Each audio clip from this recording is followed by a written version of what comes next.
Où est-ce que l'erreur peut se cacher le mieux, sinon derrière le mot vérité? Les croyants, là, qui semblent dire « Nous avons la vérité, rien que la vérité et toute la vérité », il faut les fuir comme des serpents sonnettes. Ils ont la capacité de bouleverser les esprits en plaçant des fardeaux sur les épaules des disciples. Ils vous placeront sous un joug qui vous enlèvera la joie de votre salut, puis ils vous rendront encore plus malheureux que vous l'étiez avant de connaître le Seigneur. Aujourd'hui, l'expression « l'amour de la vérité » sert de voile à tous les orgueils, à toutes les duretés, à toutes les divisions. Le mot « vérité » sert de prétexte à la formation de toutes les sectes, sert d'excuse à l'intransigeance, à la dureté, et sert de permission pour lancer tous les anathèmes contre ceux qui diffèrent d'opinion. Le Seigneur est si fatigué de tous ces hypocrites et fauteurs de troubles qui appesantissent la vie chrétienne tout entière. Ces gens-là courent librement dans les églises depuis si longtemps. Puis par la grâce de Dieu, je vais dévoiler toute leur fausseté pour finalement vous montrer ce qu'est vraiment l'amour de la vérité selon la Bible. Moi, je ne suis pas de ceux qui se plaisent à dénoncer des choses pour le plaisir de dénoncer. Quand je dénonce quelque chose, c'est pour apporter la solution par la suite. Tant de chrétiens connaissent la Bible par cœur sans avoir eux-mêmes de cœur. Ceux-là sont souvent plus à craindre que ceux qui ne la connaissent pas du tout. Ce sont des bouchers avec des Bibles. Puis ne vous trompez pas, ceux qui vous lancent 32 versets bibliques dans une conversation cachent derrière une grande pauvreté spirituelle. Souvent, ces gens vous blessent en ouvrant la bouche.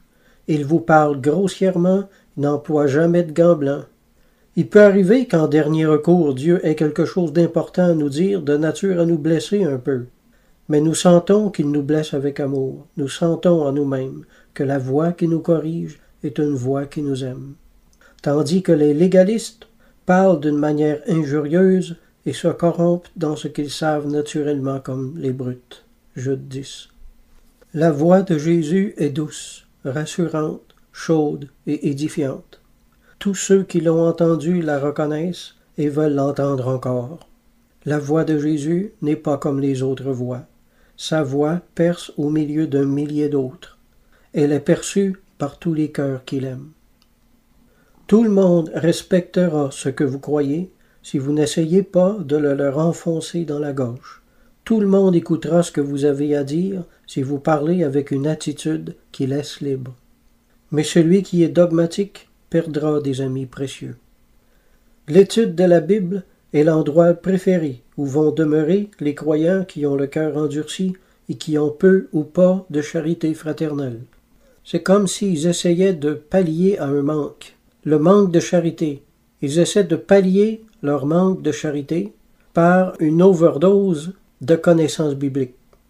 Et je le répète, aux yeux de Dieu, nos croyances doctrinales personnelles ne nous élèvent en rien du tout au-dessus des autres. Notre interprétation de l'Épître aux Romains ou de l'Épître aux Hébreux n'impressionne pas le Seigneur du tout. Notre interprétation de la Bible ne nous sauvera pas, qu'elle soit bonne ou mauvaise. Saint Augustin a écrit « Une pieuse ignorance vaut mieux qu'une science présomptueuse.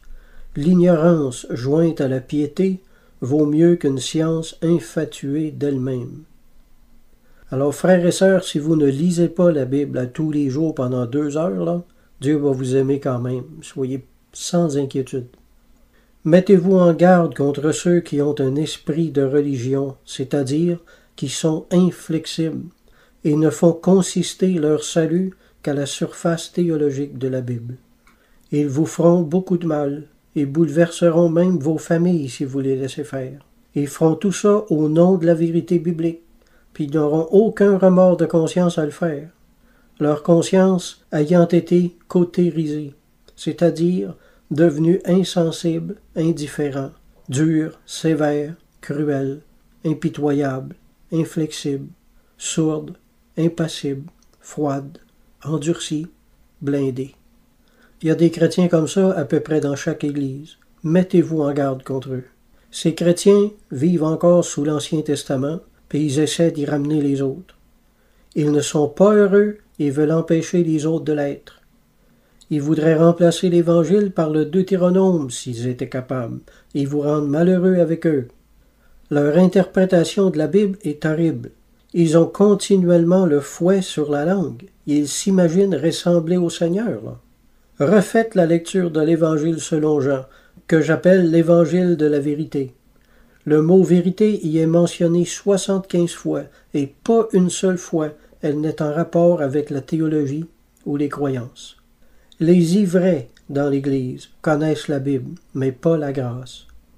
Également les boucs qui sont dans l'Église parlent de vérité tout le temps, mais ne connaissent la charité nullement. Ces faux frères iront en enfer avec leur Bible et leurs livres d'études dans leurs bras. Quelqu'un a dit que le fanatisme, c'est le redoutable amour de la vérité. On ne parle pas vraiment d'amour, mais plutôt de rage de la vérité. Tout ce qui n'est pas motivé par l'amour de Dieu est poussé par la chair ou par des esprits malins. Les croyants légalistes parlent de la vérité avec une attitude qui répugne. Ils parlent avec arrogance des choses dont le Seigneur a parlé avec douceur. Ils disent durement et avec orgueil ce que Jésus a enseigné avec douceur et humilité. Les gens qui aiment se croire seuls dans la vérité ne font que publier leur orgueil. Les chrétiens légalistes n'ont pas l'esprit de Jésus en eux. Ce sont les faux circoncis modernes dont parlait Paul dans ses lettres et dont il mettait continuellement les églises en garde. Dieu est amour. Mettez la Bible entre les mains d'une personne qui n'a pas l'esprit de Dieu, puis vous allez créer un monstre. Et laisser une telle personne devenir pasteur et prêcher l'Évangile dans les églises, c'est de l'inconscience.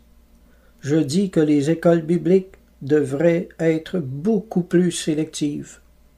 La Bible est bonne, mais ne mettez jamais la Bible entre les mains du diable. De quoi le diable se sert le plus pour diviser les églises? De la Bible mal interprétée. De quoi le diable se sert le plus pour tenir les chrétiens liés sous des fardeaux difficiles à porter? De la Bible mal interprétée. De quoi le diable se sert le plus pour culpabiliser les chrétiens à outrance et les tenir continuellement courbés? De la Bible mal interprétée. De quoi le diable se sert le plus pour blesser les gens du haut de la chair? De la Bible mal interprétée. De quoi le diable se sert le plus pour scandaliser les gens de l'extérieur de venir au Christ? De la Bible mal interprétée. De quoi le diable se sert le plus pour manipuler les consciences, obliger les chrétiens à faire des choses qui les rendent malheureux? De la Bible mal interprétée. De quoi le diable se sert le plus pour assujettir, asservir, dominer et soumettre les chrétiens? De la Bible mal interprétée. De quoi le diable se sert le plus pour justifier le manque d'amour, le manque de douceur, le manque de tolérance, de compréhension et de miséricorde? De la Bible mal interprétée. De quoi le diable se sert le plus pour justifier les péchés d'orgueil, d'arrogance, de dureté, de sévérité, de brutalité verbale et même de cruauté mentale? De la Bible mal interprétée. De quoi le diable se sert le plus pour justifier la persécution envers ceux qui croient différemment d'eux? De la Bible mal interprétée. Frères et sœurs, ils sont nombreux les chrétiens que le diable a poussés à se jeter en bas du temple, appuyés sur des versets bibliques mal compris, hors de leur contexte. Vous comprenez ce que je veux dire?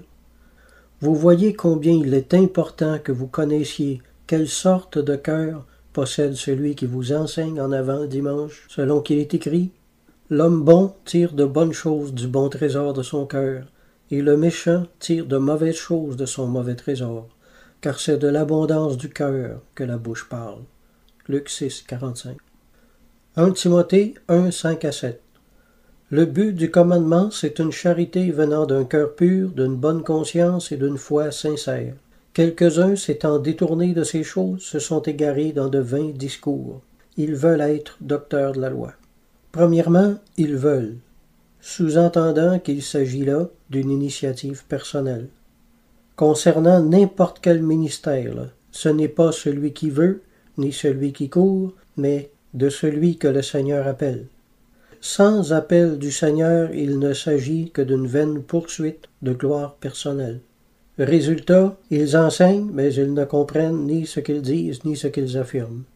Frères et sœurs, il y a une différence entre savoir la Bible par cœur et savoir ce qu'elle veut dire.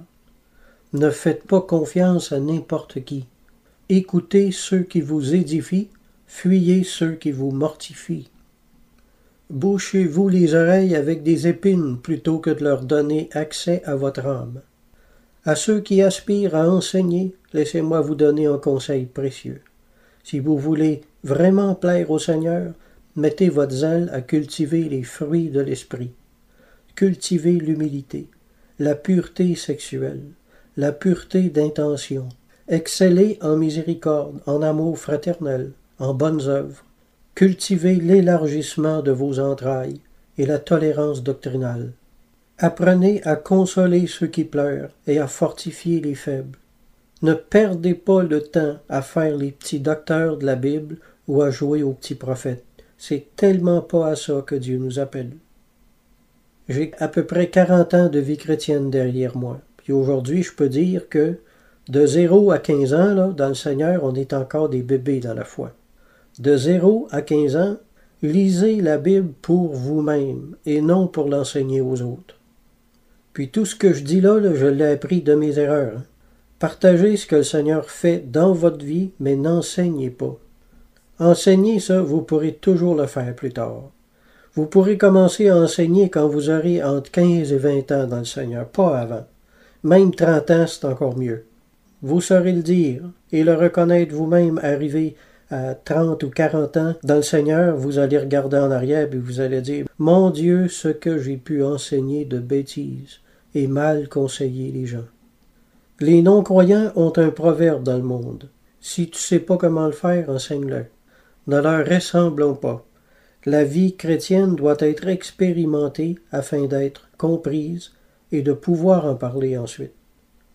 Je dis pas ça pour critiquer, mais quand j'entends des petits jeunes qui sortent de l'école biblique, puis que, forts de leurs 3 longues années d'études maternelles, se mettent à prêcher autoritairement, j'ai tellement envie de pleurer, là.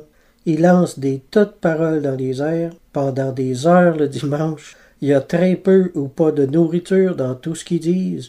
Les gens sont assis là, ils ont tous mal au cul sur leur chaise, puis dans leur figure c'est écrit « C'est long, mais je tiens bon, ça finira bien par finir, j'ai hâte d'aller dîner. » C'est-tu vrai ou c'est pas vrai ce que je dis? 1 Jean 4,6 Celui qui n'est pas de Dieu ne nous écoute pas, nous les apôtres. C'est par là que nous connaissons l'esprit de vérité et l'esprit de l'erreur. L'esprit de l'erreur n'est pas l'erreur doctrinale, mais l'erreur de l'orgueil, qui consiste en une insoumission et à l'indépendance de l'autorité apostolique à l'époque.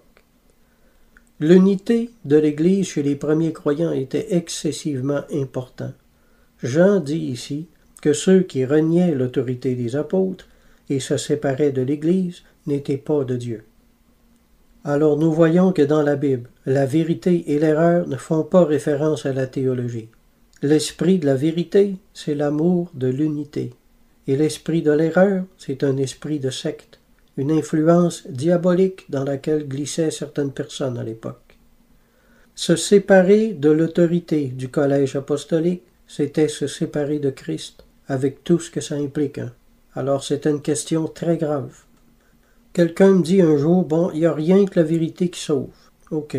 Mais premièrement, moi, j'ai jamais vu ça écrit dans la Bible. C'est encore un dicton évangélique populaire, fabriqué de toutes pièces, qui résonne bien, qui a l'air vrai, mais qui ne se trouve pas dans la Bible. Ce qui fait que cette phrase est une tradition d'homme qui peut devenir dangereuse, induire en erreur. Il n'y a rien que la vérité qui sauve. Ben, moi, ça dépend. Ce que tu dis, quand tu dis vérité, est-ce que tu parles de l'évangile de Christ ou de ta vérité doctrinale à toi ou de ta façon d'interpréter la Bible? Est-ce que tu veux dire que si j'interprète pas la Bible comme toi, je suis pas sauvé? Alors faites attention à ce que vous mettez dans vos mots. Les pharisiens connaissaient leur Bible par cœur, à l'endroit, à l'envers, de travers, puis dans les langues originales en plus. Mais ils n'avaient même pas effleuré la surface de la vérité, qui est Dieu. Les pharisiens, là, ils n'aimaient pas le Seigneur, ils aimaient la Bible. Allez pas croire que c'est la même chose, mes amis. Regardez ce qu'on obtient quand on place Jean 5, 39 et 42 à la suite de l'autre. Vous sondez les Écritures, mais vous n'avez point en vous l'amour de Dieu. En d'autres mots, c'est pour ça que vous comprenez tout de travers. L'esprit de Christ est un esprit d'amour. Et à moins que l'amour de Dieu n'ait rempli votre cœur par le Saint-Esprit, vous allez rien y comprendre non plus. C'est l'amour de Dieu qui est l'interprète de la Bible. Je pense que j'ai jamais rien dit d'aussi important de ma vie, alors je le répète, c'est l'amour de Dieu qui est notre interprète de la Bible. 1 Timothée 1,5 Le but du commandement, c'est une charité venant d'un cœur pur, d'une bonne conscience et d'une foi sincère. Quelques-uns s'étant détournés de ces choses se sont égarés dans de vains discours. Beaucoup de croyants ne s'intéressent pas à acquérir la charité et ne l'ont même jamais recherchée de leur vie. Ils sont de ceux qui trouvent leur valorisation dans la connaissance, mais cette valorisation n'est sans aucun mérite parce qu'elle ne contribue qu'à la satisfaction de la chair. Comme on se sent grand quand on connaît la Bible par cœur, on regarde les autres de haut. Mais à elle seule, l'étude de la Bible endurcit le cœur. Les croyants qui n'ont pas la charité qui sauve auront la dureté qui perd. Le propre juste se sert de sa Bible comme d'un piédestal pour humilier ceux qui ne la connaissent pas. Il se sent supérieur. Dans son esprit égaré, la connaissance est une couronne. Mais le vrai docteur des Écritures n'est pas celui qui soigne les Écritures, mais celui qui soigne les gens avec les Écritures.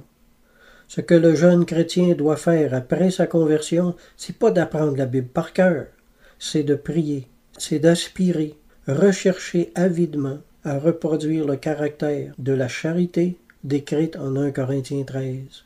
La connaissance des vérités bibliques, ça viendra plus tard.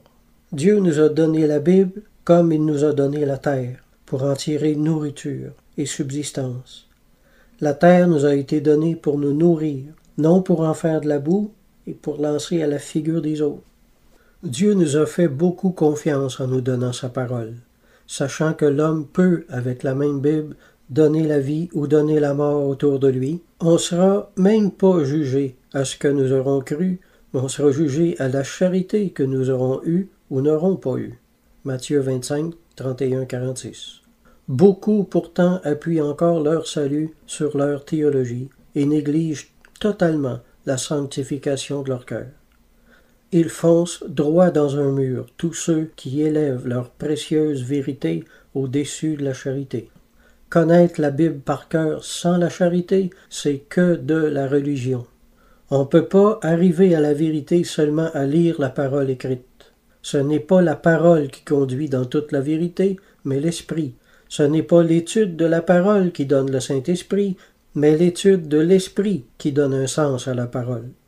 Dieu est amour, et les croyants qui n'ont pas reçu l'esprit de cet amour ne comprendront jamais la Bible. Quand Jésus a dit « L'esprit de vérité vous conduira dans toute la vérité », il ne s'agissait pas de vérité doctrinale, mais de réalité spirituelle. En d'autres mots, ce passage, on pourrait le lire ainsi, « L'esprit de vérité vous conduira dans la révélation de toutes les réalités spirituelles concernant le grand salut de Dieu. » Je le répète, à elle seule, l'étude biblique n'est souvent bonne qu'à créer des monstres. L'apôtre Pierre a écrit « Faites tous vos efforts pour joindre à votre foi la vertu, et à la vertu la science. » 2 Pierre 1,5. Les chrétiens modernes ont sauté l'étape du milieu, qui est la plus importante.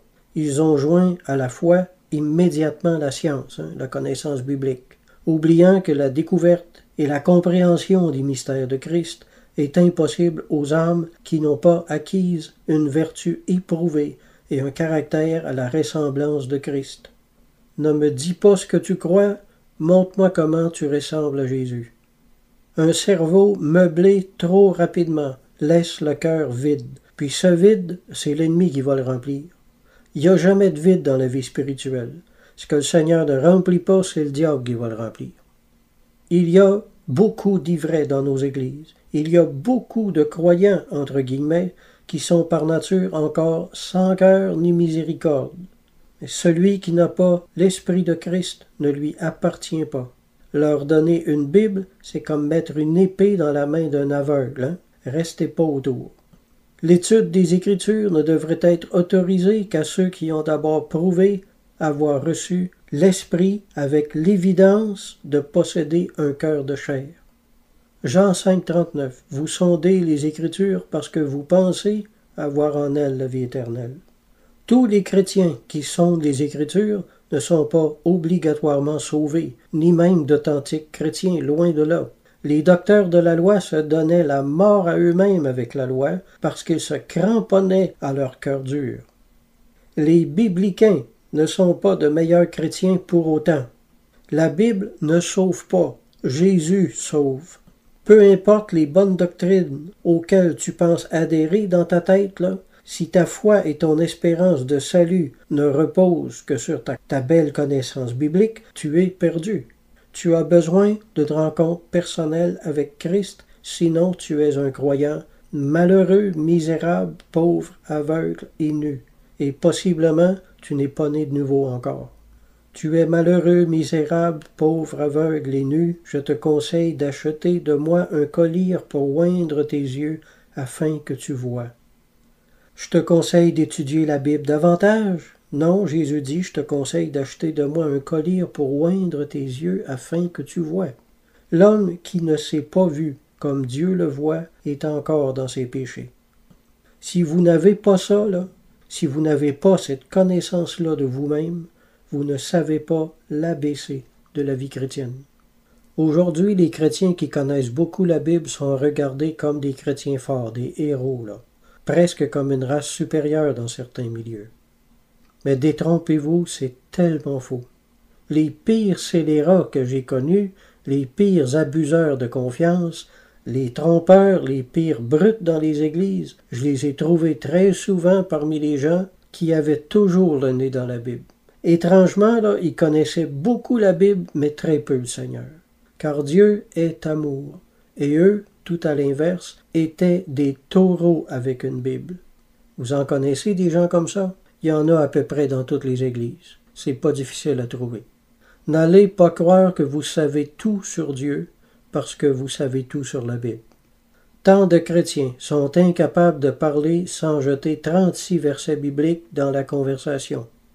Je vais vous surprendre, mais ce n'est pas là le témoignage d'une personne remplie du Saint-Esprit, mais bien tout à fait l'inverse. Beaucoup cachent leur ignorance de Christ derrière une connaissance biblique de façade. Ces moulins à versets sont toujours des personnes remplies d'elles-mêmes, qui ont une haute opinion d'elles-mêmes. Elles amènent rarement des gens au Seigneur. Au contraire, elles font fuir tout le monde. Puis en plus, elles sont fières de ça. Ces personnes-là pensent que si elles ont été rejetées par tout le monde, là, c'est parce qu'elles ont été fidèles à la parole de Dieu. Bon sang. Ils interprètent leur rejet comme un succès. Mes pauvres amis, si votre évangile fait l'effet d'une bombe puante autour de vous, vous n'avez pas le bon évangile. Le véritable évangile répand la bonne odeur de Christ. Il est dit que de grandes foules faisaient route avec Jésus pour l'entendre, non que des grandes foules fuyaient de lui. Quand posséder la bonne doctrine, c'est devenu notre principal souci de chrétien, là, je dis que la pomme est tombée très loin de l'arbre. Là. Les premiers chrétiens n'avaient pas de Bible. Puis leur premier souci, c'était de ressembler à Christ dans son caractère et dans ses vertus. Puis ils y arrivaient. Hein? C'est ça que notre christianisme moderne a perdu, grâce à notre obsession de la connaissance de la Bible. On essaie de brûler les étapes avec la connaissance, on n'arrive nulle part. Nous avons délaissé ce qui est le plus important de la vie chrétienne pour en donner à ce qui en avait le moins. Nous avons gaspillé le temps en disputes au lieu de le passer en bonnes œuvres. On a passé notre temps à nous quereller sur des doctrines alors qu'on aurait dû le passer à cultiver la charité. Les chrétiens modernes sont devenus de vrais petits docteurs de la loi, durs de cœur pour la plupart, puis qui ont très peu d'intimité avec le Seigneur. Nous vivons en pleine apostasie. Le christianisme n'a jamais été aussi superficiel, aussi faible dans le monde qu'à notre époque. étonnamment, nous n'avons jamais eu autant de Bibles. Où est passé le vrai christianisme qui a jadis bouleversé le monde? 50 ans à peine après que le Christ soit monté auprès du Père, le christianisme était déjà répandu dans le monde entier, et tout ça sans la Bible. Alors, est-ce qu'on fait pas fausse route quelque part? Toutes nos querelles entre églises réjouissent le diable du matin au soir, parce que des églises occupées à se diaboliser là, n'ont plus le temps d'évangéliser. La Bible est une grande bénédiction pour l'Église, mais elle est à la fois la plus dangereuse, parce qu'elle tombe souvent entre des mauvaises mains, puis des mauvaises mains, il y en a beaucoup. Quand on aime la Bible avec un cœur mauvais, on devient légaliste, sévère, et nous semons la mort partout sur notre passage. Quand une Église regarde le rigorisme comme une vertu, alors elle n'est devenue qu'une religion à colère contre laquelle Dieu va tirer vengeance un jour. Si la dureté et non l'amour est regardée comme spirituelle dans votre Église, alors vous êtes assis dans une synagogue, mes amis, pas dans une Église de Christ.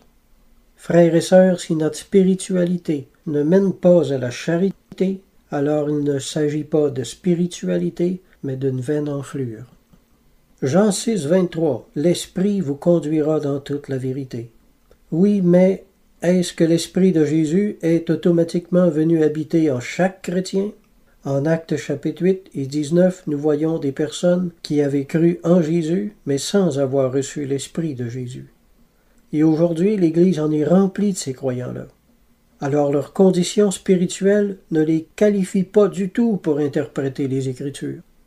On dit souvent, sans le Saint-Esprit, on n'est pas capable de comprendre la Bible. Et moi je dis que même avec le Saint-Esprit, on l'interprète tout croche quand même. C'est vrai qu'on a besoin de l'Esprit pour comprendre la Bible. C'est vrai, mais voici le problème. Même parmi tous les chrétiens qui ont reçu l'Esprit, pourquoi on n'est pas capable d'en trouver deux qui croient les mêmes choses? J'en ai vu toute ma vie, moi, des chrétiens remplis du Saint-Esprit, interpréter la Bible tout de travers. Puis le premier que j'ai connu, c'était moi. J'ai vu des gens avec des dons de guérison, des paroles de connaissance à couper le souffle, et interpréter des passages de la Bible de façon absolument horrible. C'est l'Esprit de Jésus qui conduit dans toute la vérité. Alors je dis, qu'est-ce que l'Esprit de Jésus? Sinon, la douceur, la miséricorde, l'humilité, la sainteté sexuelle, les tempérances, la pureté d'un cœur sans mélange d'intérêts propres, le contentement, l'amour, la largeur des entrailles et l'amour de l'unité. C'est ça qui est l'Esprit de Jésus, c'est ça qui est l'Esprit de vérité. C'est ça qui va vous conduire dans toute la vérité. Si ces choses sont en vous, elles vous conduiront certainement dans toute la vérité. Mais celui en qui ces choses ne sont pas n'est qu'un beau parleur, un vain prédicateur, un vain discoureur. Pourquoi parmi les vrais chrétiens il se trouve différentes interprétations des Écritures? Parce que nous n'avons pas tous la même maturité dans le Seigneur, donc pas la même mesure d'Esprit Saint. C'est aussi simple que ça. Plus nous allons avoir de maturité réelle dans le Seigneur, plus on va avoir de vraie lumière. Une croissance saine dans le Seigneur doit mener à un attendrissement de cœur avec les années, pas à un endurcissement. Pareillement, beaucoup de chrétiens qui étaient humbles au commencement de leur conversion se sont enorgueillis en vieillissant. L'orgueil est la première chose que nous avons vomi en nous convertissant. Pourquoi tant de nous y sommes-nous retournés? Voulez-vous savoir ce qui s'est passé? On a pris à la légère le fait que les mauvaises herbes arrachées repoussent. Genèse 2,15. L'Éternel Dieu prit l'homme et le plaça dans le jardin d'Éden pour le cultiver et pour le garder. Le garder de quoi? Probablement des animaux qui de temps à autre étaient tentés de se payer une petite traite, là. C'est la même chose dans la vie spirituelle. Si on ne veille pas à demeurer dans notre premier amour et dans notre première humilité, la chair va reprendre son domaine. Les esprits malins qui ont été chassés reviendront et détruiront tout ce qui nous avait été donné en acceptant le Seigneur. L'Esprit de vérité vous conduira dans toute la vérité. Est-ce que ça veut dire l'Esprit vous conduira à comprendre toute la Bible? Non. Ce passage ne veut pas dire que chaque petit chrétien va être capable de comprendre toute la Bible. C'est pas ça. C'est pas vrai, ça. Premièrement, dans ce texte-là, Jésus s'adressait aux apôtres. L'Esprit devait conduire les apôtres dans toute la vérité, c'est-à-dire dans toute la révélation des mystères qui entouraient encore le grand salut de Dieu, l'œuvre rédemptrice de Christ, et tout le plan de Dieu concernant l'Église et son eschatologie jusqu'à son apogée finale lors du retour de Dieu lui-même sur la terre. Puis ça, mes amis, c'est déjà accompli. On voit bel et bien les apôtres avoir reçu toutes les révélations nécessaires à ce sujet. On voit dans les actes, les lettres de Pierre et de Paul, que tout a été effectivement révélé. C'est ça que Jean 16,13 voulait dire premièrement.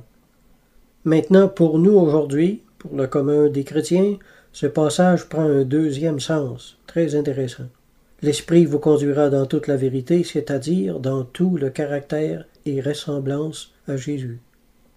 Plus nous allons maturer dans le Seigneur, et plus nous aurons de commerce avec son esprit, soit par la prière, les jeûnes, la louange, les partages, les lectures édifiantes, les corrections sanctifiantes, les sermons inspirés que nous entendons, les épreuves enseignantes et assagissantes de la vie, eh bien, plus nous connaîtrons Christ et serons amenés à sa ressemblance.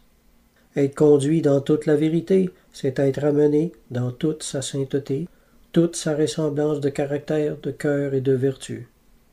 Si la Bible est absolument vraie, la compréhension que nous en avons est absolument imparfaite également. Si la Bible est la vérité, pourquoi tant de chrétiens qui la lisent sont-ils conduits en des erreurs les plus grossières les unes que les autres? C'est parce que Jésus n'a pas dit « l'Esprit vous conduira dans toute la Bible », mais dans toute la vérité. Un croyant ne pourra interpréter la Bible selon l'Esprit que dans la seule mesure où Dieu aura détruit son orgueil, sa dureté, son égoïsme, etc. Le chrétien ne comprend réellement les Écritures que dans la mesure où il a été sanctifié par l'humilité et la charité. Si l'Esprit Saint conduit dans toute la vérité, une âme sale est conduite dans toutes les erreurs. N'oubliez jamais ça. Jésus était saint, doux et humble de cœur. Alors son esprit est également saint, doux et humble. Et celui-ci ne conduira dans la vérité que ceux qui se seront laissés rendre saints, doux et humbles de cœur. Ça coule de source. Parce que si l'esprit conduit dans toute la vérité, l'orgueil conduit dans toutes les erreurs. L'Esprit de Dieu est Dieu, et Dieu est amour. Alors l'amour de Dieu conduit de plus en plus dans une interprétation juste des Écritures. En lisant la Bible, celui qui perd de vue un seul instant que Dieu est amour s'engage dans une mauvaise direction d'interprétation à tous les coups. L'Esprit Saint n'a été déposé en nous que sous la forme d'une semence, puis ce n'est qu'avec beaucoup d'obéissance et de mort à nous-mêmes, et à coups d'années et de dizaines d'années, que l'Esprit de Christ se répand en nous et grandit en force et en puissance. Alors plus un chrétien est sanctifié par l'Esprit, plus il va comprendre les Écritures selon l'Esprit. J'aimerais maintenant parler d'un sujet très impopulaire, l'unité, la sincérité et la tolérance. Des mots qui font très très peur. Quand un chrétien entend ces mots, généralement, il lève les deux bras en l'air, là, puis il se met à crier « Mon Dieu, t'as été séduit par le diable, Jocelyn. Mon Dieu, on voit bien que l'apostasie est là, le diable parle par ta bouche, Jocelyn. Le diable, la fin des temps est là, le diable. Hein? » Des gens m'ont répondu comme ça, là. Mais restez calme, là. La Bible parle de ces choses-là, que ça nous plaise ou non, elle en parle, puis en plus, elle en parle en bien. Je tiens d'abord à faire clair que je ne suis pas catholique, mais je ne suis pas protestant non plus. Je suis un chrétien évangélique. On a le droit de ne pas être catholique. On a le droit de ne pas croire ce que l'Église catholique enseigne. On a le droit. Mais quand je vois des protestants là, purs et durs ouvrir la bouche là, pour condamner, je dirais plutôt déchirer toutes les doctrines catholiques, même celles qui sont erronées peut-être, mais bénignes et inoffensives en soi, puis qu'en même temps, eux, ils se permettent des attitudes horribles là, et indignes du nom de chrétien. Là. Je vois tant d'hypocrisie dans leur caractère là, que je cherche un endroit pour vomir. Chez les cathos, là, tout n'est pas gravissime comme erreur, là. Il y a chez les catholiques, comme ailleurs, des doctrines plus ou moins fausses, appuyées sur des versets plus ou moins discutables, mais des doctrines qui font de mal à personne. Il y a chez nous, comme chez eux, des croyances qui sont simplement erronées. Tout n'est pas diabolique, là. Avant de censurer une croyance, c'est très important de bien la peser, puis d'en bien mesurer la juste portée spirituelle. S'il s'agit d'une erreur superficielle, d'une doctrine impuissante en soi, neutre, ou dont la gravité est négligeable, alors c'est inutile de faire toute une histoire, de sortir les gros canons comme s'il s'agissait de la Troisième Guerre mondiale, là. Il y a des chrétiens qui vont prendre une toute petite erreur là, chez les cathos, là, puis ils vont vous étirer les conséquences là, jusqu'en enfer. Moi, je dis que c'est très malhonnête de faire ça. Je ne suis pas d'accord avec ce genre de procédé-là, là. Soyons justes. On est des chrétiens, là. Soyons justes. Soyons équitables. N'ayons pas la maladie de tout exagérer tout le temps. Ne soyons pas comme celui qui, pour pouvoir noyer le chien de son voisin, l'accuse de la rage tout le temps. Vous comprenez ce que je veux dire? Écoutez comment les protestants durs parlent, là, et méprisent et déchirent les catholiques. C'est très révélateur de leur esprit. Ils disent vouloir être fidèles à la parole, mais ils renient l'esprit d'amour qui l'a inspiré. L'esprit de l'Évangile, c'est l'amour de Dieu pour les hommes, même pour les méchants catholiques, là. Fuyez celui qui diabolise tout sans cesse. Rejetons les préjugés et informons-nous avant de lancer des invectives à tout vent.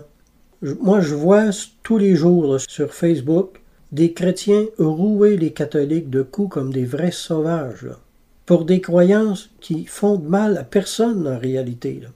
Il y a des croyants, je vous jure, on dirait qu'ils ont des dédoublements de personnalité, là. Ils sont super spirituels quand ils parlent de Dieu, là. Puis quand ils rencontrent un catholique sur leur mur, qui parle un tant soit peu de sa foi, ils entrent dans une espèce de transe haineuse, là, puis ils se mettent à taper sur lui comme des aveugles, avec une férocité puis une cruauté impitoyable. J'ai pas peur de le dire, ces croyants-là ne savent pas de quel esprit ils sont animés, là. C'est pas de Dieu, ça, d'agir comme ça, là. C'est pas le Saint-Esprit qui les inspire, là. Si vous croyez que les cathos sont des âmes perdues, alors prenez l'attitude que Jésus avait devant les âmes perdues. Si vous avez l'Esprit de Christ, vous aurez en vous les sentiments de Christ. Matthieu 9,36, par exemple, voyant la foule, voyant les cathos, il fut ému de compassion pour elles, parce qu'elles étaient languissantes et abattues, comme des brebis qui n'ont pas de berger. C'est ça l'attitude à prendre envers des pécheurs. L'attitude de sauvage que les protestants prennent envers les catholiques, là, non, c'est pas l'esprit de Jésus, ça. Non, c'est tout le contraire, là. Puisse l'Esprit de Dieu élargir en nous les entrailles de miséricorde, afin de connaître toute la largeur, la longueur, la profondeur et la hauteur, et connaître l'amour de Christ qui surpasse toute connaissance. Alors, ceci dit, je veux parler de la compromission puis de la phobie du mot compromis chez les chrétiens. Le mot compromis fait tellement peur là, que les chrétiens ne sont même pas jamais allés en lire la définition dans le dictionnaire, tellement qu'ils ont peur d'être contaminés ou je sais pas quoi, ou d'attraper une maladie, là. Frères et sœurs, le mot chien n'a jamais mordu personne. Je suis allé voir, moi, dans le dictionnaire, grosso modo, compromis, ça veut dire tolérance, accord, conciliation et rapprochement. Le Seigneur n'est pas contre ces choses. Quelqu'un me dit l'autre jour, « Oui, mais la vérité, c'est sans compromis, quelles que soient les conséquences. » Ben, je suis pas d'accord avec ça. C'est encore un dicton évangélique populaire qui ne se trouve pas dans la Bible, mais qui a été répété tellement de fois qu'on a fini par croire qu'il était. Il y a des mauvais compromis, puis il y en a des bons. La Bible est pleine d'exemples de bons compromis. Dieu est plein de compromis. Puis là, si vous voulez déchirer vos vêtements, là, puis ramasser des pierres pour me les lancer, là c'est le bon moment, là. Je sens qu'il y en a qui en ont tellement envie depuis tantôt, là, ben allez-y, là, c'est le temps, là. Le plus grand compromis que l'on observe dans la Bible, c'est le compromis de l'amour, et qui consiste à faire grâce au prochain sur des points doctrinaux plus ou moins secondaires, en vue de préserver la communion fraternelle et l'unité dans l'Église. En Romains 14, 2, 3, parle au sujet de l'idolâtrie. Ça, wow, l'idolâtrie, ça, là, on rit pas avec ça, hein. Ça a toujours été un sujet très important chez les chrétiens, là. Paul dit « Tel croit pouvoir manger de tout, tel autre qui est faible mange que des légumes.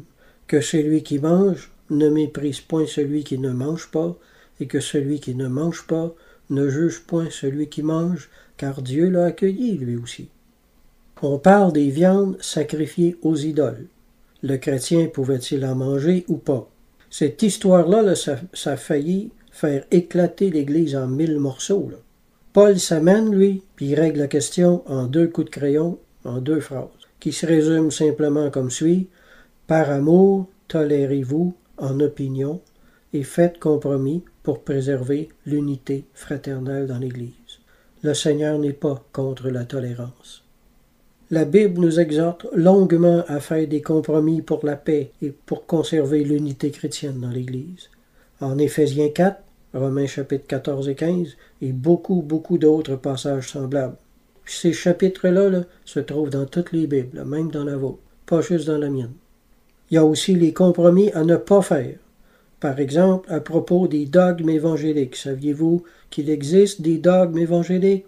Des bons dogmes? Ben là, vous le savez. Par exemple, Jésus est Dieu manifesté en chair. C'est un dogme évangélique, une vérité sur laquelle on ne peut pas faire de compromis. Jésus né d'une vierge. Jésus, fils de Dieu. L'Esprit Saint est Dieu. La résurrection physique de Jésus-Christ. Que le Christ est l'unique sauveur et médiateur. La résurrection à venir des croyants. Parce que ce sont tous des vérités bibliques sur lesquelles on ne peut pas faire de compromis. Vous êtes d'accord avec moi jusque-là? OK. Soit dit en passant, là, toutes les vérités que je viens d'énumérer là, sont des dogmes catholiques également. Alors ils ont ça de biblique et de commun avec nous, que ça nous plaise ou non. Ça sert à rien de grincer des dents, là, c'est un fait. Puis si vous avez la moindre honnêteté chrétienne, là, vous êtes obligé de dire Amen, là. Alors vous venez de faire une grande découverte aujourd'hui, tout n'est pas diabolique chez les cathos. Un autre domaine sur lequel on ne peut pas faire de compromis, c'est envers ceux qui, se nommant frères, vivent en des péchés graves, qui s'en font un sport, sans se repentir et sans aucune intention de le faire non plus. Dans ce cas-là, la Bible dit « ôtez le méchant du milieu de vous ». Il n'y a pas de compromis à faire à ce niveau-là non plus. À part ces deux domaines-là, là, c'est-à-dire à part les vérités chrétiennes de base et la pratique du péché volontaire, moi je ne vois que de bons compromis. Lisez 1 Corinthiens 13 par exemple sur la charité, puis vous allez voir tous les compromis que la charité demande. Par exemple, l'amour excuse tout. C'est pas un beau compromis, ça? Il y a aussi le compromis de l'unité. On en a parlé, là, je viens juste d'en parler, Romains chapitre 14. C'est le plus grand chapitre sur la tolérance et les compromis fraternels. On y voit Paul faire effort pour unir deux positions chrétiennes tout à fait opposées, là. Tel croit pouvoir manger de tout, tel autre croit devoir s'abstenir de tout. Puis les deux camps se faisaient la guerre dans l'Église.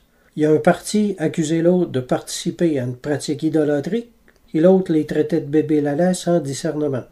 Paul règle la question en faisant appel à une base commune, qui est la sincérité de cœur devant le Seigneur. On a parlé tantôt que le but du commandement, c'est une foi sincère. La sincérité, c'est important. La sincérité de cœur devant le Seigneur, c'est ça qui est le plus important, qui a la prédominance sur les doctrines, sur les croyances, sur les convictions. Paul écrit « Celui qui mange, c'est pour le Seigneur qu'il mange, car il rend grâce à Dieu. Celui qui ne mange pas, c'est pour le Seigneur qu'il ne mange pas. Il rend grâce à Dieu lui aussi. Ne vous jugez pas les uns les autres, et aussi que chacun de vous complaise au prochain. » On a là le compromis de l'unité. Paul demande de regarder à la sincérité. Il fait appel au bon sens chrétien. Il rappelle aux croyants que la sincérité de cœur devant le Seigneur est plus importante que les opinions. Également, frères et sœurs, soyons les imitateurs de Dieu. Dieu fait des compromis d'amour envers nous à tous les jours. Michée 7,18. Quel Dieu est semblable à toi, qui pardonne l'iniquité, qui oublie les péchés, c'est-à-dire qui ferme les yeux, car il prend plaisir à la miséricorde. Les amis, qu'est-ce que la miséricorde, sinon un compromis à l'égard de la justice?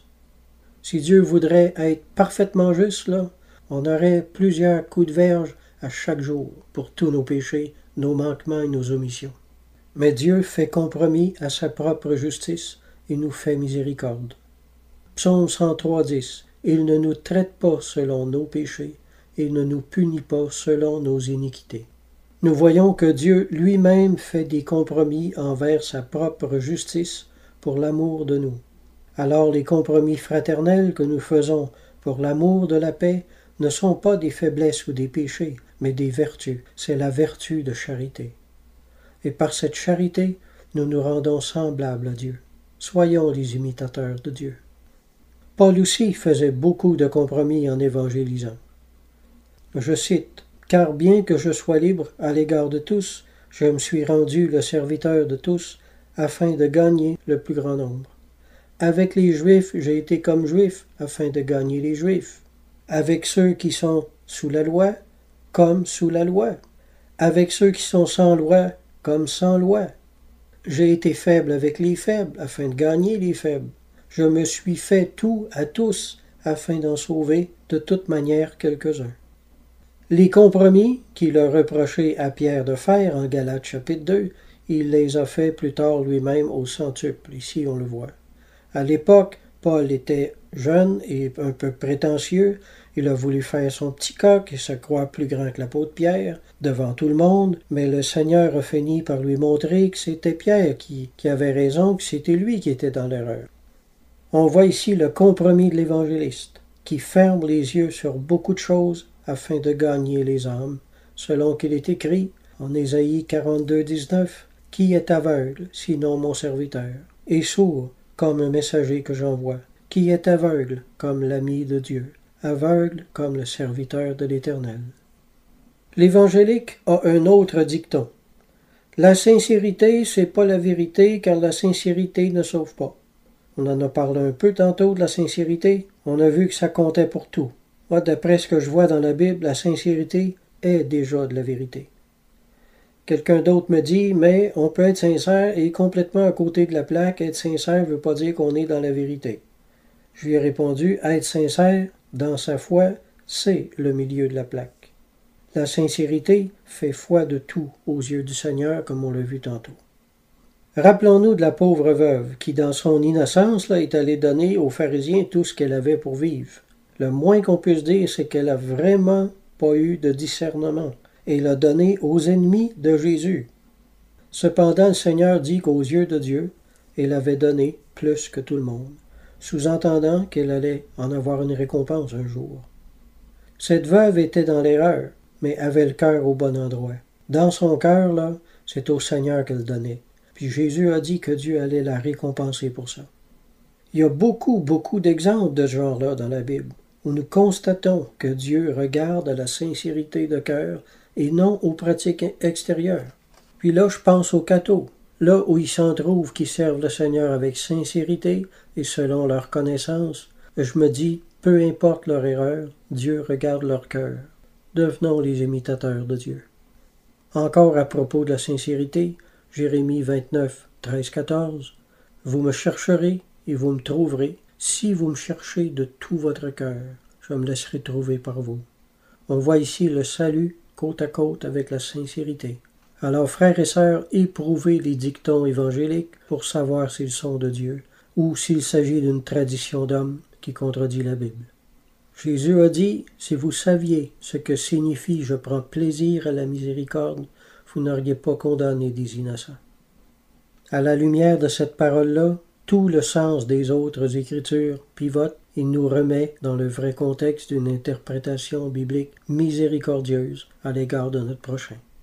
Hélène Vassaux a dit, « L'amour des Écritures, aux dépens de l'amour du prochain, c'est un péché. » Il va sans dire aussi que les croyants dogmatiques perdent le respect d'un grand nombre autour d'eux.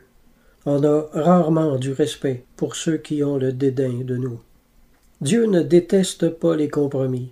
Nous les détestons. C'est la propre justice qui est en nous, qui en est insultée. Sondez-vous vous-même, allez voir.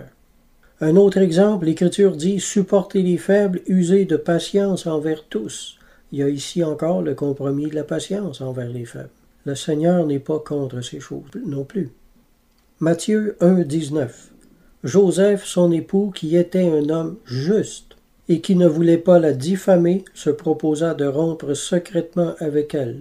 Alors, il est bel et bien contrevenu à la loi ici. Joseph a refusé de dénoncer Marie publiquement comme la loi disait de faire. Il a fait un fichu de compromis avec les Écritures ici. Mais étrangement, il a été déclaré juste. Joseph a fait un compromis d'amour et ça a été plus agréable au Seigneur qu'une mise en pratique rigide et sans cœur de la loi. Autre chose, lorsque Jésus a refusé d'autoriser la lapidation de la femme adultère, comme la loi le commandait, il est allé directement contre la lettre de la Bible lui aussi. Il a fait un compromis avec les Écritures, un compromis de miséricorde que Dieu a honoré. Puis quand le sacrificateur Achimélec a donné à David des pains consacrés, il a fait un sérieux entorse à l'encontre de la loi lui aussi. Mais le Seigneur l'a justifié, car c'était pour sauver une vie précieuse. Alors, en tout et partout, nous voyons que la miséricorde, la sensibilité et la charité sont immensément supérieures en spiritualité que la lettre de la loi. Jacques 2,8 « Si vous accomplissez la loi royale, selon l'Écriture, tu aimeras ton prochain comme toi-même, vous faites bien. » La loi royale, c'est-à-dire la loi qui est au-dessus de toutes les autres lois. Toute loi est soumise à une loi qui lui est supérieure. Et la loi qui est la plus haute, c'est l'amour du prochain. Bon, ce genre de compromis dérange la propre justice du cœur légaliste. Ceux qui aiment la Bible plus que Dieu sont offensés par l'amour de Dieu. Ils vont être offensés par ces choses-là. Le légaliste ne veut pas faire de compromis parce que c'est avec ça qu'il se sent supérieur aux autres. Si on lui enlève ça, il a l'impression qu'il lui reste plus rien en dessous des pieds là, pour se glorifier. Alors il devient très très malheureux. Tout son système de valeurs et d'estime de soi repose sur le non-compromis. Tout son ego s'écroule par terre si on lui enlève ça. C'est la raison pour laquelle il combat si fort celui qui s'attaque à son éléphant blanc, là, d'être fidèle à la parole de Dieu. Là. Vous le savez que c'est vrai ce que je dis, là. Je le sens en dedans de moi-même. Là. Même si vous n'êtes pas d'accord, vous le savez au fond de votre cœur que c'est vrai ce que je dis là. On comprend mieux maintenant pourquoi en Matthieu 25, les croyants sont jugés non à leur fidélité à la parole de Dieu, mais à l'amour qu'ils auront eu ou n'auront pas eu envers le prochain. L'enseignement de Jésus jetait par terre tout le système de valeurs personnelles des pharisiens. Et il jette par terre tout le système de valeurs des protestants évangéliques d'aujourd'hui également. Soyez véridiques, c'est correct, mais sans être dogmatique. Laissez de la place. Laissez de la largeur un peu aux gens. Le dictionnaire définit le mot dogmatique de la façon suivante. Tranchant, sentencieux, doctrinaire, intolérant, autoritaire, fanatique, intransigeant, rigide, sévère. Puis là, je parle pas des dogmes catholiques, là. Les dogmes catholiques ne sont pas tranchants, sentencieux, intolérants, fanatiques, intransigeants, rigides et sévères. Comme je comprends les choses, le dogme catholique, c'est une vérité essentielle à la foi ou qui aide la foi. Les dogmes catholiques ne me font pas peur. Ce sont les dogmes des légalistes évangéliques qui me font peur, car ils peuvent être vraiment cruels ceux-là. Plusieurs dogmes catholiques sont très bibliques, comme on l'a vu tantôt, Jésus est Dieu, l'Esprit Saint est Dieu, que Jésus avait les deux natures, la nature divine et humaine, etc. Les dogmes catholiques ne m'inquiètent pas. Ils ne sont pas nuisibles à la foi. Ce qui m'inquiète, ce qui est dévastateur, c'est bien davantage le dogmatisme qu'il y a chez nous et qui est de vouloir toujours imposer de force des croyances ou des façons de faire aux chrétiens, qui les rend malheureux en fait.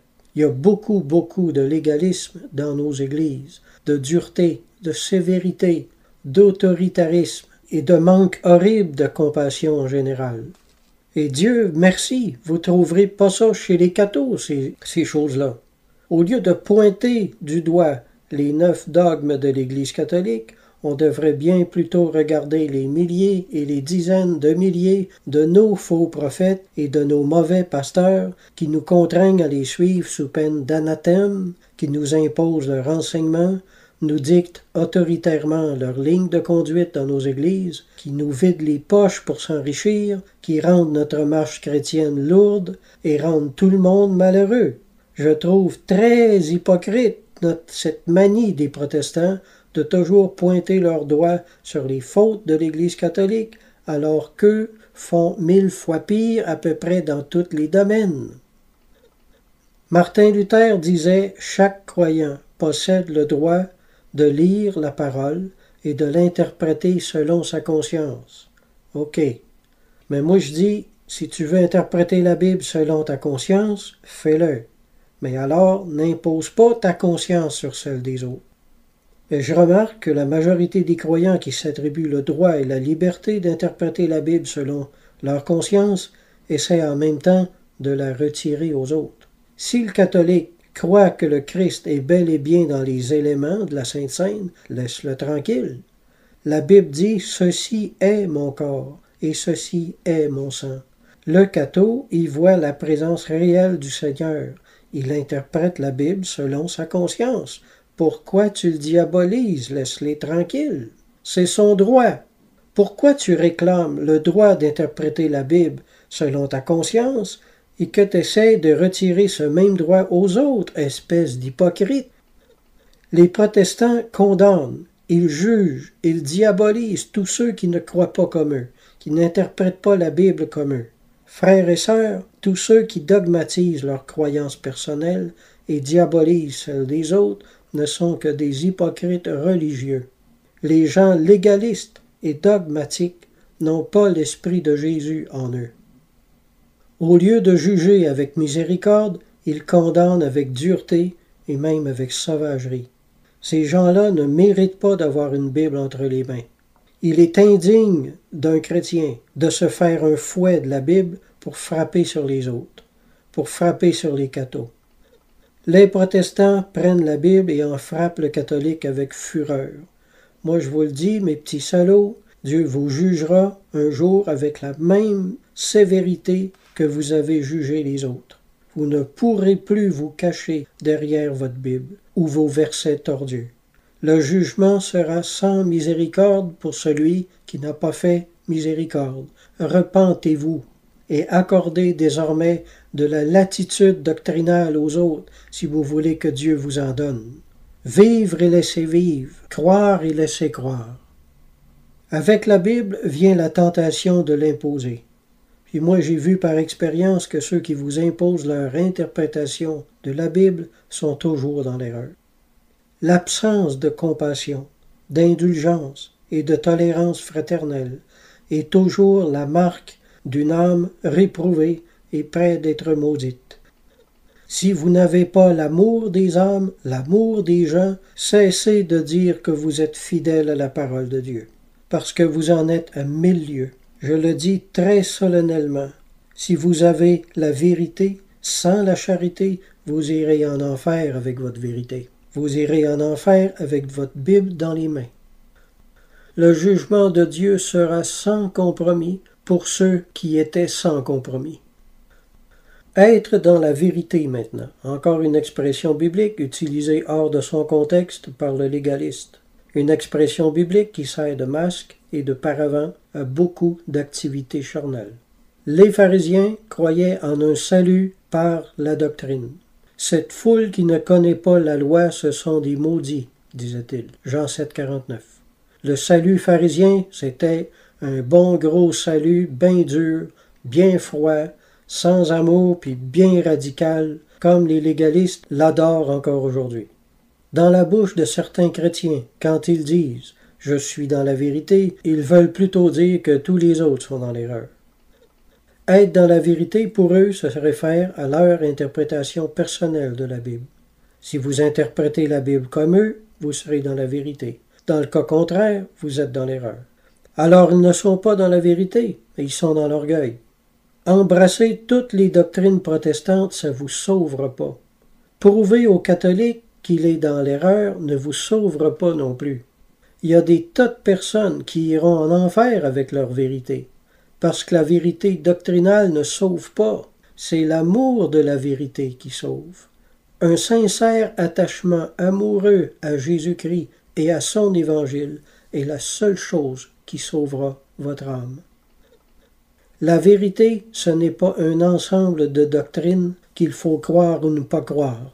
La vérité est une personne, selon qu'il est écrit, et nous sommes dans le véritable en son Fils Jésus-Christ. Nous savons que nous sommes entrés dans la vérité avec Dieu lorsque nous détestons les choses qu'il déteste et que nous embrassons de cœur les choses qu'il aime. Et encore une fois, ça n'a rien à voir entre être catholique ou protestant. Tu dis que tu possèdes la vérité, on reconnaît l'arbre de la vérité au fruit de la vérité. Le fruit de l'esprit, c'est l'amour, la joie, la paix, la patience, la bonté, la bénignité, la fidélité, la douceur, la tempérance. Alors, avant d'aboyer ta vérité sur les autres, montre-moi comment ton caractère est rempli des fruits de l'esprit. Parce que, ne l'oublie pas, l'esprit qui conduit dans toute la vérité est le même qui conduit dans tous les fruits de l'esprit. Les possèdes-tu, ces fruits-là? Est-ce que ceux qui te connaissent rendent le témoignage que tu les possèdes, ces fruits-là? Est-ce que c'est remarquable? Laisse-moi te dire une chose, mon petit docteur ou mon petit prophète. Le jour où tu vas posséder dans ton cœur et caractère ces fruits-là, tu n'interpréteras plus du tout la Bible comme tu le fais présentement. Tu vas totalement avoir perdu ton esprit vindicatif, radical et de non-compromis pour la parole de Dieu.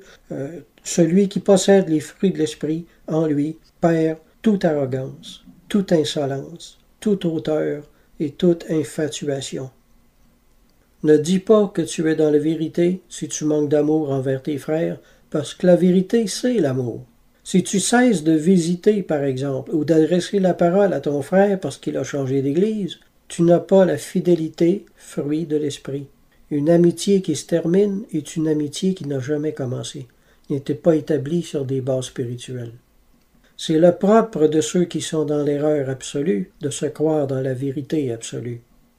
Les pharisiens avaient leur gros nez dans la Bible à tous les jours de leur vie.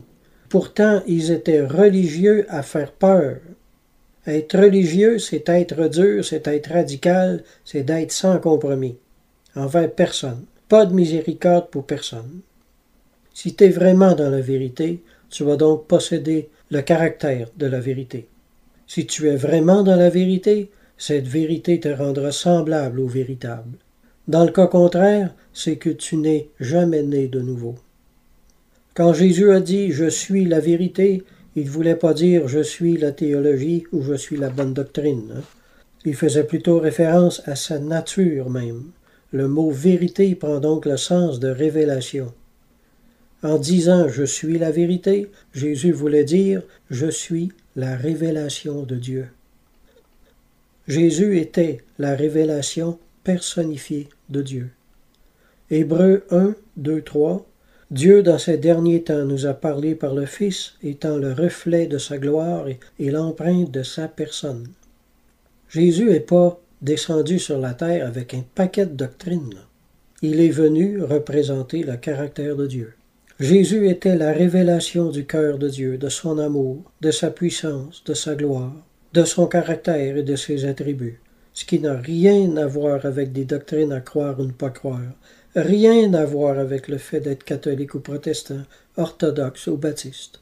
Le protestant croit posséder la vérité du seul fait qu'il n'est pas catholique. Est-ce que c'est pas aberrant tout ça? Mais la vérité n'a rien à voir avec votre position à l'égard de l'Église catholique. La vérité a tout à voir avec votre position à l'égard du Christ. Être dans la vérité n'a rien à voir au fait que vous soyez catholique ou protestant.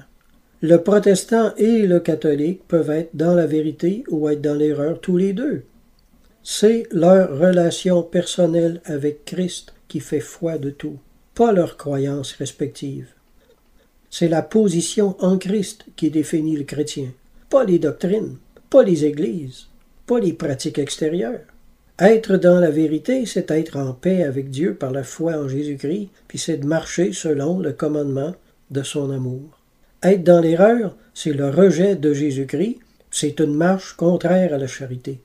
Être dans la vérité se réfère donc à notre relation avec Dieu et à la communion de sa ressemblance. Rien à voir avec le fait d'être catholique ou protestant. Nous ne pouvons pas posséder la vérité. C'est elle qui nous possède. Et ce, dans la même mesure où nous adoptons les mêmes sentiments qui étaient en Jésus-Christ et le laissons transformer notre caractère semblable au sien. Notre amour, notre paix, notre bonté, notre humilité, notre compassion et notre douceur témoignent dans leur même mesure que nous sommes dans la vérité, et à l'inverse que nous sommes dans l'erreur. Plus nous sommes à la ressemblance de Jésus, plus nous sommes dans la vérité. Et plus notre caractère est éloigné de son caractère, plus nous sommes dans l'erreur. C'est aussi simple que ça, mes amis. En 2 Thessaloniciens 2,10, il est dit que l'homme de péché viendra avec toutes les séductions de l'iniquité pour ceux qui périssent parce qu'ils n'ont pas reçu l'amour de la vérité pour être sauvés. Voilà le contexte de l'expression. La vérité, c'est l'Évangile. Et l'amour de la vérité, c'est la foi et la sincérité qui le fait accepter de bon cœur. Parce qu'ils ont aimé leur péché plus que l'Évangile de Christ qui leur a été présenté, Dieu les livrera simplement à l'endurcissement de leur cœur rebelle et à la séduction de leur péché préféré. C'est ce que le verset veut dire. Ce qui est arrivé à Israël après la crucifixion, c'est-à-dire leur réprobation, va arriver un jour à toutes les nations de la terre pour la même raison. L'Évangile va être prêché partout dans le monde, ils vont le rejeter, alors ils vont être réprouvés. Ils n'ont pas reçu l'amour de la vérité pour être sauvés. Verset cité très souvent en milieu légaliste. Dans ce milieu, l'amour de la vérité est devenu l'amour de l'orgueil, ou l'orgueil de la vérité plutôt. Mais c'est en se vantant de posséder la vérité qu'on la perd devant Dieu. Beaucoup se glorifient de leur connaissance, mais ils n'aiment pas les gens.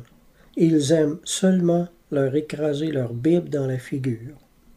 Certains ont quitté l'Église catholique en recevant le Seigneur, mais moi je dis que c'était pas nécessaire. C'est pas le fait de quitter une Église pour entrer dans une autre qui va te faire entrer en Christ. En fait, moi je crois que vous auriez peut-être dû rester dans le milieu où vous étiez, vous auriez été beaucoup plus utile aux autres. Ce qui va pas avec les protestants, c'est qu'ils évangélisent et qu'ils protestantisent en même temps, alors que c'est pas nécessaire du tout. Il n'y a absolument rien de nuisible à votre croissance spirituelle dans l'Église catholique. Il n'y a rien de mauvais ou de nuisible dans l'Église catholique au point qu'il faille en sortir. C'est seulement qu'il leur manque des choses. Il leur manque de la musique, de la louange, plus d'enseignement et des partages autour de la parole. Le nouveau converti se retrouve dans une nouvelle Église, puis en peu de temps, il est tout empêtré dans un fatras de doctrines à caractère haineuse qui ne l'avance absolument pas dans la foi. C'est ça que je déplore. Je dis pas que les églises évangéliques doivent disparaître, je dis que le protestantisme doit disparaître. Ce n'est qu'une nuisance à l'évangélisation. Là où il n'y a pas d'amour pour les âmes, peut-on encore parler de vérité? Je ne le crois pas, car la vérité, c'est la charité. Si Dieu est amour, et que Christ est la vérité, et que nous sommes en lui, alors être dans la vérité, c'est être dans l'amour de Dieu. Dans l'Église maintenant, avoir l'amour de la vérité, ça se traduit à avoir l'amour fraternel. 1 Pierre 22 dit « Ayant purifié vos âmes en obéissant à la vérité, pour avoir un amour fraternel sincère. » La vérité, c'est la grâce en nous qui nous pousse à nous aimer. Pour appuyer ce que je dis, laissez-moi vous lire les 5 premiers versets de la seconde épître de Jean. L'Ancien à Kyria, l'élu et à ses enfants, que j'aime dans la vérité. Et ce n'est pas moi seul qui les aime, mais aussi tous ceux qui ont connu la vérité. À cause de la vérité qui demeure en nous, et qui sera avec nous pour l'éternité. Que la grâce, la miséricorde, la paix soit avec vous de la part de Dieu le Père et de la part de Jésus-Christ, le Fils du Père, dans la vérité et la charité. J'ai été fort réjoui de trouver quelques-uns de tes enfants qui marchent dans la vérité, selon le commandement que nous avons reçu du Père. Et maintenant, ce que je te demande, Kyria, non comme te prescrivant un commandement nouveau, mais celui que nous avons eu dès le commencement, c'est que nous nous aimions les uns les autres. Jean fait abondamment clair ici que la vérité, c'est pas la théologie luthérienne, mais la grâce de Jésus en nous qui nous fait marcher dans la charité. Et qu'en résumé, la vérité, c'est la charité, et que la charité est la vérité. Si j'avais toute la connaissance, si je n'ai pas la charité, cela ne me sert de rien. Jésus a dit, vous sondez les Écritures, Jean 5, 39, et vous êtes dans l'erreur, Matthieu 22, 29.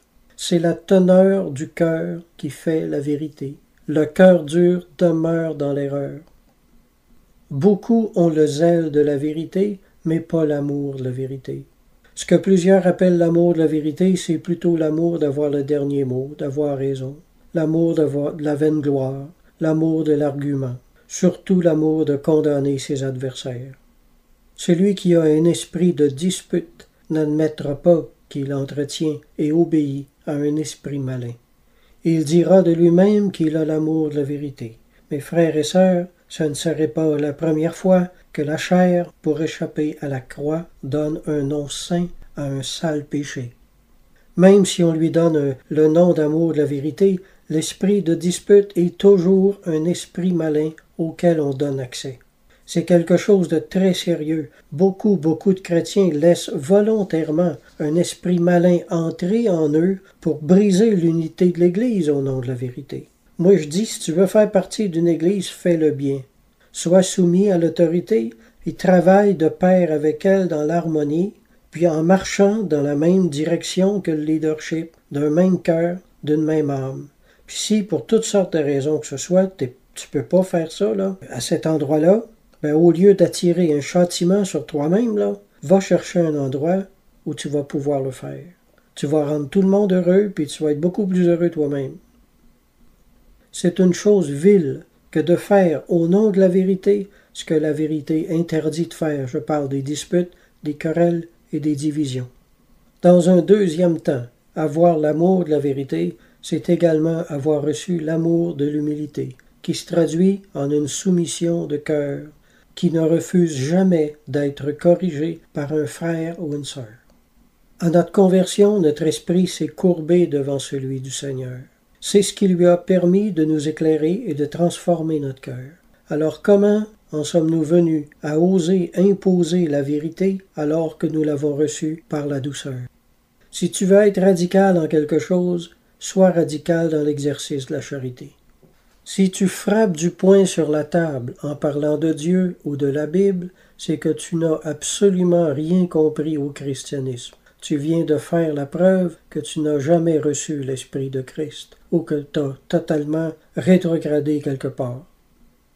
Moi, j'ai beaucoup œuvré en milieu catholique. Les gens sont généralement sans beaucoup d'instructions bibliques vraiment profondes, mais leur foi est simple, sans complications. Ce sont des âmes des plus faciles à édifier. Une seule parole porte plus de fruits dans leur âme que 1000 paroles prononcées aux oreilles du protestant propre juste, imbu de lui-même, puis qui croit tout savoir. Là.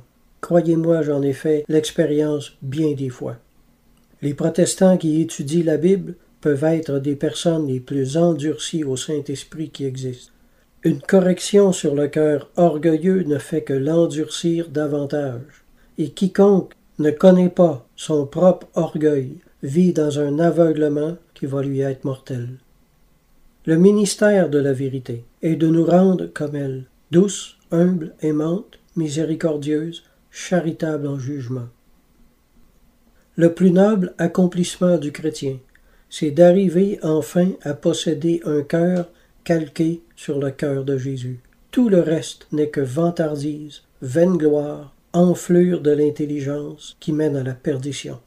Ceux qui parlent toujours d'être fidèles à la parole de Dieu rien qu'à la parole de Dieu. Je dis attention. Surtout quand il s'agit des jeunes là, qui ne ressemblent pas à Jésus du tout dans leur caractère.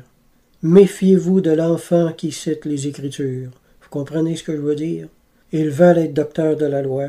Ils ne comprennent ni ce qu'ils disent ni ce qu'ils affirment.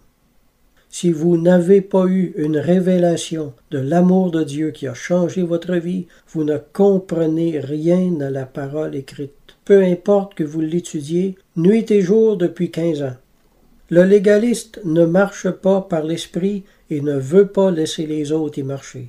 Le légaliste n'a pas d'amour et veut vous empêcher d'en avoir. Le légaliste ne connaît pas la liberté en Christ et veut aussi empêcher les autres d'en jouir. Le légaliste pratique un christianisme abattardi, une chimère d'évangile mélangée avec le Deutéronome. Les légalistes sont les faux circoncis dont Paul disait aux premiers chrétiens de fuir comme la peste. Non seulement ils n'ont pas le Saint-Esprit, mais ils ne veulent pas le recevoir. Ils ont pour Dieu la gloire personnelle. Ils se plaisent en compagnie des autres brutes. Ils se prostituent avec la dureté. Ils veulent empêcher son peuple d'être heureux. Malheur à cette race de pharisiens revêtus de peau d'agneau qui parlent comme des dragons. Ils ont le sel de la mort sous la langue, et tous ceux qui les écoutent repartent avec tristesse et fardeau. Que Dieu fasse disparaître cette race maudite de la terre, et que le peuple de Dieu retrouve enfin la joie de son salut. Celui qui est humble est dans la vérité. Celui qui aime les âmes est dans la vérité. De même que celui qui a un amour fraternel qui dépasse les murs de son Église. Beaucoup de personnes dans nos églises se sont converties à la Bible plutôt qu'au Christ. Ce ne sont pas de vrais chrétiens. Ils confondent la connaissance de Christ avec la connaissance biblique. Il suffit de les écouter parler pour remarquer que leur amour de la Bible est nettement supérieur à leur amour pour le Christ. Le Christ n'étant que l'accessoire de leur christianisme bizarre. La seule chose qui ouvrirait les yeux de tous ces gens-là, c'est que la Bible disparaisse, qu'elle devienne illégale, qu'elle leur soit enlevée.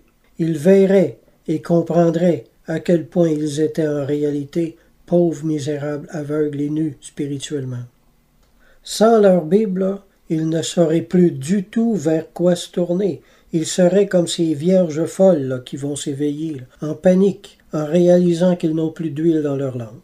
Oui, sans leur Bible, beaucoup de chrétiens perdraient totalement leur repère, prouvant par là la pauvreté extrême de leur relation avec Dieu. Si votre christianisme n'a que l'épaisseur de votre Bible, vous êtes vraiment à plaindre. Ainsi voyons-nous que les héros de la vérité, comme je les appelle, ne sont que des hypocrites avec une Bible. Je crois que l'heure vient où Dieu ébranlera de nouveau son Église, comme lorsqu'un figuier secoué par un vent violent jette ses figues vertes. Apocalypse 6,13. Je crois que l'heure vient où Dieu permettra que nos Bibles nous soient enlevées à la fin des temps, afin que l'Église soit purifiée et blanchie. C'est bien en vain que le chrétien se vante d'avoir la vérité biblique. Une vérité appuyée sur des mots et non sur la grâce ne vaut rien. Au ciel, nos doctrines n'impressionneront personne. C'est pourquoi il est dit que nous serons jugés selon nos œuvres. Rougis et tremble si tu as plus d'ardeur pour la vérité de la lettre que pour la charité du cœur, comme les priorités du Seigneur sont différentes des nôtres. Car on vous jugera du jugement dont vous jugez. Malheur aux cœurs durs, car ils seront jugés durement. Malheur aux implacables, car ils ne pourront apaiser le Seigneur. Malheur aux inflexibles, car Dieu ne se laissera plus fléchir. Malheur aux insensibles, car ils seront jugés sans compassion. Malheur aux sévères, car ils seront jugés avec rigueur. Malheur aux cruels, car ils seront jugés selon leur cruauté. Malheur aux intraitables, car ils seront jugés impitoyablement. Malheur aux intransigeants, car ils seront jugés sans aucune pitié. Malheur aux rigoureux, car ils seront jugés avec rudesse. Malheur aux rigoristes, car ils seront jugés jusque dans les moindres détails fautifs de leur vie. à leur tour. Malheur aux autoritaires, car ils seront jugés avec colère. Malheur aux exigeants, car leur jugement sera long et astreignant. Malheur aux inexorables, car Dieu ne sera pas non plus touché de leurs supplications. Malheur aux féroces, car ils seront jugés brutalement. Plusieurs possèdent une Bible, non pour devenir meilleurs, mais pour devenir pires. Se vantant d'être sages, ils sont devenus fous. Beaucoup de protestants ont ainsi été livrés à l'endurcissement de leur cœur et sont présentement en route pour l'enfer. Que Dieu leur vienne en aide. Heureux les miséricordieux, car ils obtiendront miséricorde. Alors à vous, qui avez l'Esprit de Jésus en vous, je dis, heureux les doux, car ils seront jugés avec douceur. Heureux les charitables, car ils seront jugés avec charité. Heureux les affectionnés, car ils seront jugés affectueusement. Heureux les prévenants, car ils seront jugés avec délicatesse. Heureux les esprits flexibles, car le Seigneur se laissera fléchir en jugeant. Heureux les cœurs tendres, car ils seront jugés avec des caresses. Heureux les esprits dociles, car ils seront jugés sans crainte. Heureuses les âmes compréhensives, car elles seront jugées avec indulgence. Heureuses les âmes sensibles, car elles seront jugées avec amour. Heureux les conciliants, car ils seront jugés par la paix qu'ils ont semée. Heureux les indulgents, car ils recevront indulgence. Heureuses les âmes bienveillantes, car elles seront jugées avec bonté. Heureuses les âmes bienfaisantes, car elles seront jugées favorablement. Heureuses les âmes gracieuses, elles seront jugées avec grâce, car la miséricorde triomphe du jugement. Amen.